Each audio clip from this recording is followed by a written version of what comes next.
हुआ फिर तबाह।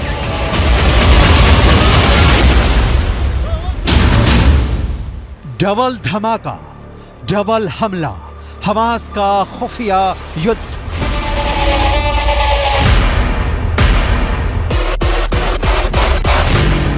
हमास के 45,000 लड़ाकों में से कितने सुरंग के अंदर और कितने जमीन के ऊपर से इजरायली सेना पर हमला कर रहे हैं, इसे लेकर ना तो अभी तक मोसाद कोई खुलासा कर पाया है और ना ही अमेरिका की खुफिया एजेंसी को कोई भनक लग पाई है।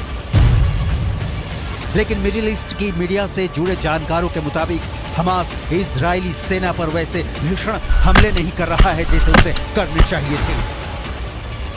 कुछ खबरों में दावा किया गया है कि भले ही इजरायली सेना दावा करे कि वो गाजा सिटी के बीचों बीच पहुंच चुकी है, लेकिन हकीकत में इस दावे पर पश्चिमी मीडिया के वॉर एक्सपर्ट्स अब सवाल उठाने लगे हैं।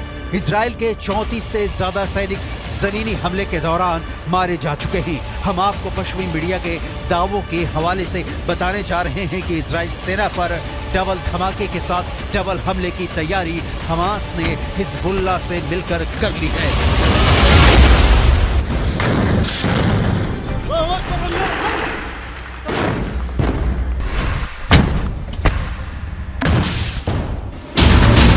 इजराइल की वर्दी में हमास के लड़ाके।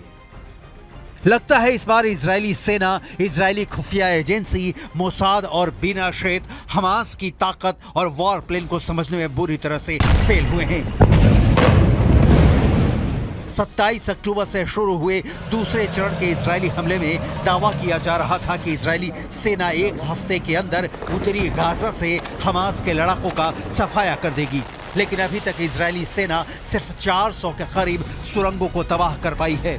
इधर हमास ने फिर दावा किया है कि उसके लड़ाके इजरायली सेना को उत्तरी गाजा में हरा देंगे। आखिर हमास इतने बड़े दावे कैसे कर रहा है? कुछ खबरों में यहाँ तक दावा किया गया है कि हमास के लड़ाके इजरायली सेना की वर्दी पहनकर हमले कर रहे हैं।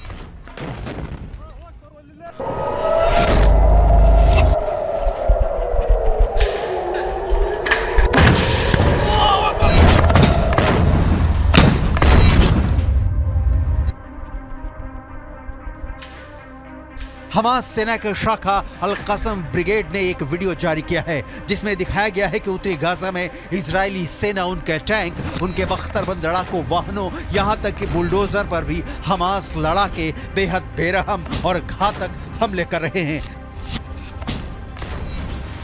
जरा आप हमास की तरफ से जारी किए गए इस 2 मिनट 44 सेकंड के वीडियो की एक एक तस्वीर को देखिए, जिसमें 50% तक तबाह हो चुके गाजा में हमास के लड़ाके चारों तरफ से हमले कर रहे हैं। डबल धमाका, डबल हमला, हमास का खुफिया युद्ध।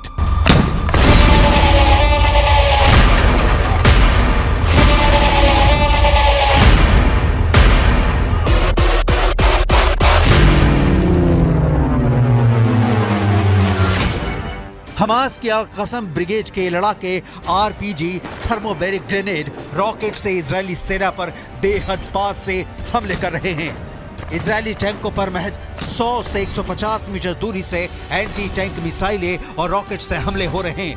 हैरानी की बात तो यह है कि हमास की अल कसम ब्रिगेड अमेरिकी और रूसी हथियारों से इजरायली सेना पर हमला कर रही है।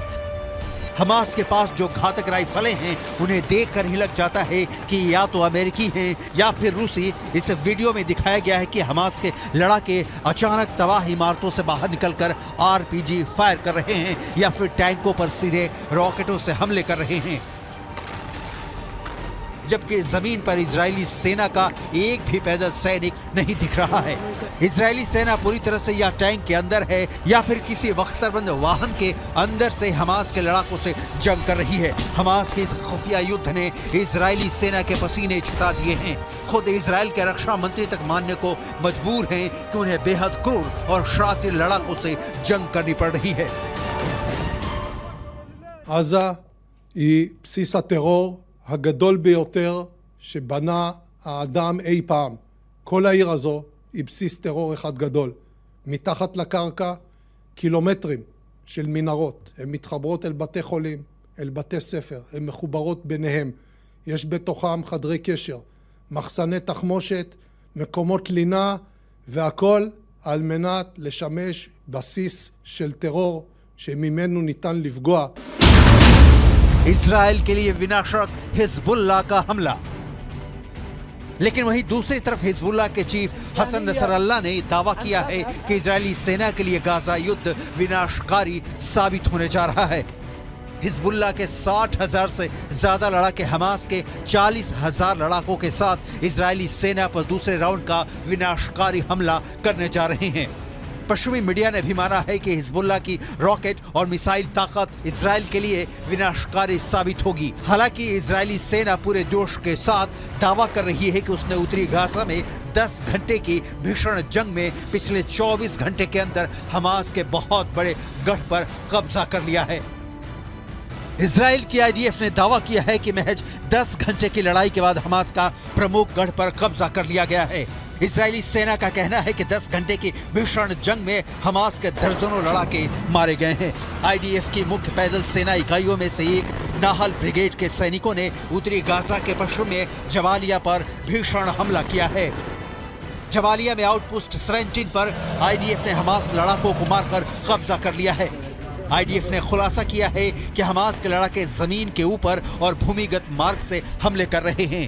आईएसए और आईडीएफ की खुफिया जानकारी के आधार पर एक आईडीएफ फाइटर जेट ने सेंट्रल कैंप ब्रिगेड में हमास के एंटी टैंक मिसाइल यूनिट के प्रमुख इब्राहिम अबू मगसीब को मार डाला है।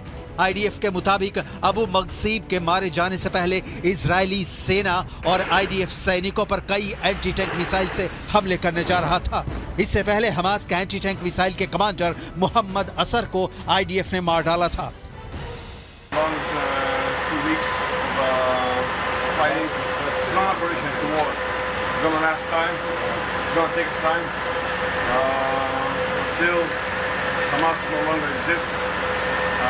Till our prisoners, people that were kidnapped, will come back home. It's been rough, it's been hard, but we're doing a good job. IDF ने कई तस्वीरें जारी की हैं जिसमें दावा किया गया है कि नॉर्थ गाजा में हमले बेहद तेज कर दिए गए हैं। इजरायली सेना ने यह भी दावा किया है कि हमास के करीब 60 कमांडरों को अब तक मार दिया गया है। रॉयटर्स के मुताबिक इजरायली सेना ने गाजा में हमास के चीफ आया सिनवार को उसके बंकर में अलग थलग कर दिया है। वो बंकर के बाहर की दुनिया से पूरी तरह से कट चुका है। इधर इजराइल के युद्ध कैबिनेट के मंत्री रॉन डर्मर ने दावा किया है कि 30 दिन से ज्यादा की जंग में 3 से 4 हजार से ज्यादा हमास लड़ाके मारे जा चुके हैं। उत्तरी गाजा का 50% इलाका पूरी तरह से तबाह हो चुका है। फिलिस्तीनी और हमास समर्थकों के बीच कोहराम मचा हुआ है।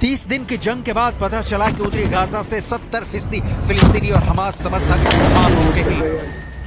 उत्तरी गाजा से दक्षिण गाजा के बीच 14 किलोमीटर का फासला है। दक्षिणी गाजा में लगभग उत्तरी गाजा से 7 से 8 लाख लोग पहुंच चुके हैं, जबकि उत्तरी गाजा में फंसे 1.5 से 2 लाख लोगों को हमास के लड़ाकों ने मानव ढाल बना रखा है। हथियारों के साथ हमास के लड़ाकों की लड़ने की क्षमता साफ दिखा रही है कि जंग अभी खत्म नहीं होगी, बल्कि अभी जंग में बहुत से खिलाड़ी खून की होली खेलने का प्लान बना रहे हैं।